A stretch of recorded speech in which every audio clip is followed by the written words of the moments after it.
Hey guys, Chad here with the Reptile Rangers. Now we're at the Kernersville Reptile Zoo and Medical Center today, and we are going to talk about dealing with your reptiles and wintertime, okay? Now, right about late September, early October, we will start taking mass amount of calls from customers and from even just people that have found our number or watched our videos or whatever the case may be, and they start telling us my dragon is slowing down or my ball python stopped eating a couple of weeks ago, so on and so forth. So we've been meaning to do this for a couple of years now, but we're going to do a video on just dealing with your reptile at wintertime, okay, or coming up on wintertime. The reason I've got the ball python and the bearded is that's the two most common phone calls that we take just week after week. Almost seems like day after day after day after day up until about March, to be quite honest with you, up until about March.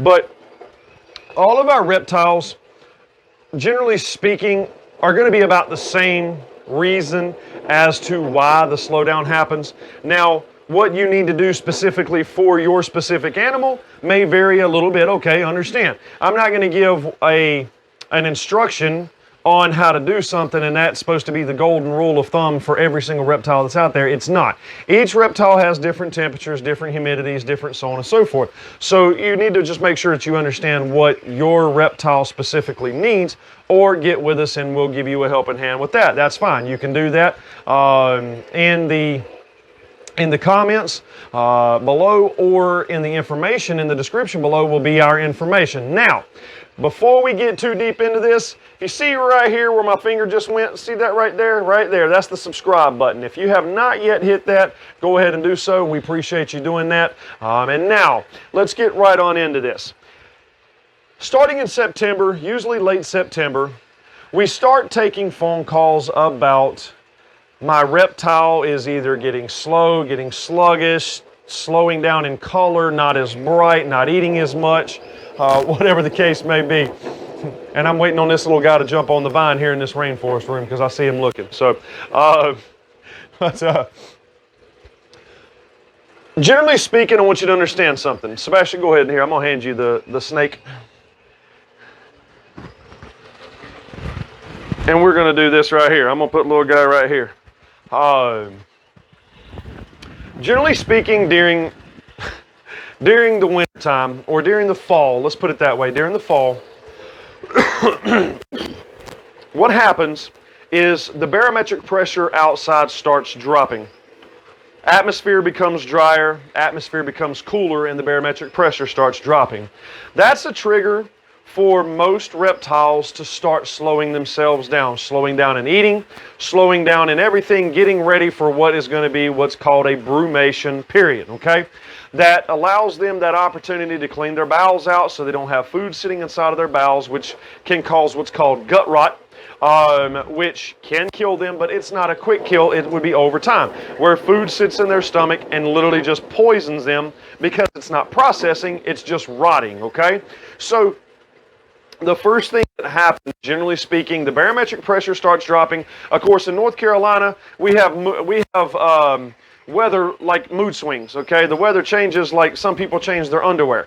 It may be, 40 degrees in the first thing in the morning, and then it hits 85, 90 degrees in the middle part of the day, and then in the afternoon it's back down to the 60s, and it may get down even into the 30s or 40s again that night. So we can have every single season in one day. It's ridiculous. But anyways, when that first cold air starts happening, okay, these animals can feel that. And even inside of your home, where yes, it is somewhat climate controlled, they feel that barometric pressure dropping. They also feel the cold air when windows and doors and things like that open and close. All right, so understand, these animals are very sensitive when it comes to temperature. That doesn't mean that it's painful to them, they're just very sensitive. They understand and they can feel that changing in weather, that changing in barometric pressure, whether getting higher or getting lower. And of course, in the case of fall, we talk about the barometric pressure dropping. So when we start talking about the main key aspects to dealing with your reptile at wintertime, when you start getting into the fall, General rule of thumb on most of average tank sizes, like a 40, a 55 gallon, something like that, we usually tell people go up 25 watts come about October, November 1, go down 25 watts come May 1. Okay, that just compensates for the barometric pressure dropping and the temperature drop, and then that compensates for the barometric pressure rising and the temperature rising. When you go up in wattage come fall, you're just compensating for that cold air that they may feel. Also understand it's going to relate to where it may be sitting inside of the house from a draft from your vents, whether going up the wall or whatever, coming across the roof and going down into your tank, or if it's sitting right directly next to a vent and it's just blowing the hot or cold air directly on your habitat. Now, the biggest point and the biggest key to dealing with your reptile, come here, nosy, to dealing with your reptile come wintertime is just making sure that you're compensating for the temperature that's outside and what the atmosphere outside is doing. No, if it's 30 degrees, don't go up a crap load, because obviously it's not 30 degrees inside of your tank. That's not what we're saying. But you do need to make sure that you have a good thermometer. Now, a lot of people use those little round plastic ones with a dial like a clock. Those things are absolute junk that you'd buy at a pet store. Throw that thing in the garbage can or put it in a recycle pit or burn it, because that's about all it's worth. Is a good chunk of a heat source, okay, for a fire. You need something like a digital temperature gun, an infrared temperature gun. Those work great. They read surface temperatures really well. They don't read the atmosphere. So you could do something like a digital with a probe that the pet stores do carry. And the probe is going to read the atmospheric heat. Your digital gun will actually read your surface heat, okay? So we got to make sure, yeah, I seen you going over there. You got to make sure that your temperatures are correct. A lot of people, when they call us, they'll say, man, my dragon's slowing down, he's not eating, he's just laying there, he looks like he's really lazy, even maybe a little lethargic, so on and so forth.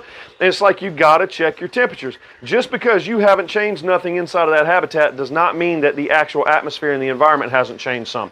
All right, in the case of like bearded dragons, I've seen bearded dragons go from that 105 basking spot, and maybe during the fall, and especially in the wintertime, that temperature goes down to about 95 degrees. Maybe it drops 10 degrees. That's still hot to us, but to them, that's a warning sign. And on the cool side, let's say it's 85 degrees. If it drops down to 75 and they're on the cool side a lot, that right there is going to trigger. Come here. All right. Come here and get this dragon. He wants to climb the vine. That will trigger that cool snap. I'm not saying cold, cool snap, to where they want to kick into a brumative state, okay? Now, here's something else I want you to understand. If you're not familiar with how to brumate a reptile, absolutely do not do it, because you can kill your reptile very, very quickly.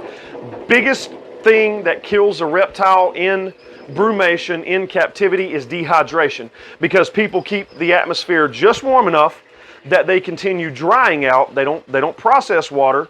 And they don't have tear ducts, they don't have sweat glands, they don't have anything like that. But what it happens is they slowly dry out, and they're keeping it just warm enough that they're drying out, but they're not compensating by staying hydrated, whether from food or whether from hydration from water, okay? From soaks, from dropping on their nose, or from having a water dish in their pen and they're just not using the water dish, okay? Now, the same thing would apply to like ball pythons. Even though they're not as hot of an atmosphere, there's still some humidity levels that have to happen there. Humidity is not the worst thing in the world, because remember, the biggest key thing with humidity is going to be bad sheds.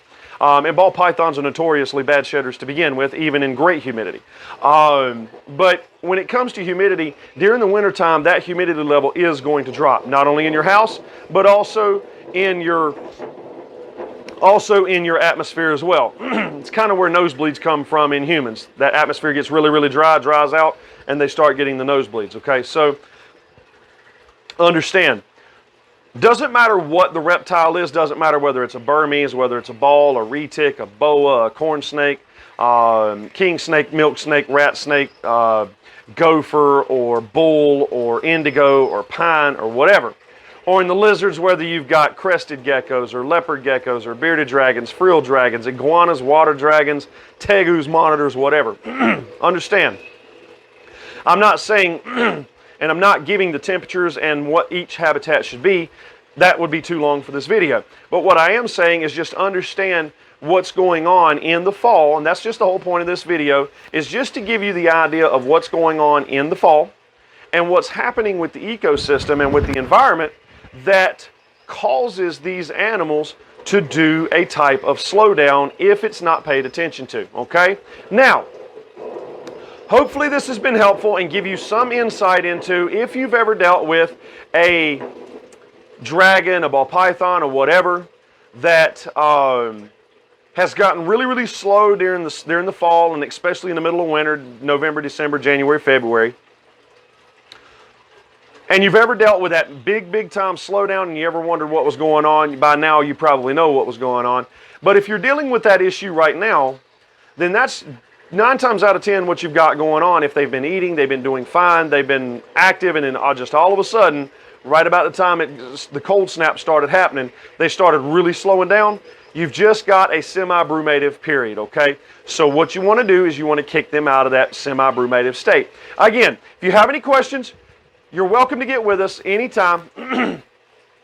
Anytime. You can get with us in the comments below, or you can give us a call at the number in the description below, okay? Now, again, this is Chad with the Reptile Rangers. We are at the Kernersville Reptile Zoo and Medical Center. We appreciate you following along. We appreciate you watching video after video. Make sure to hit that subscribe button, the like, the bell for notifications. Make sure to write us in. Let us know what you want to film about. People do it all the time. That's where a lot of these come from. A lot of these videos, people want to see more, okay? If you have any questions, get with us in the information below. Right there's the subscribe button. Don't forget to hit that.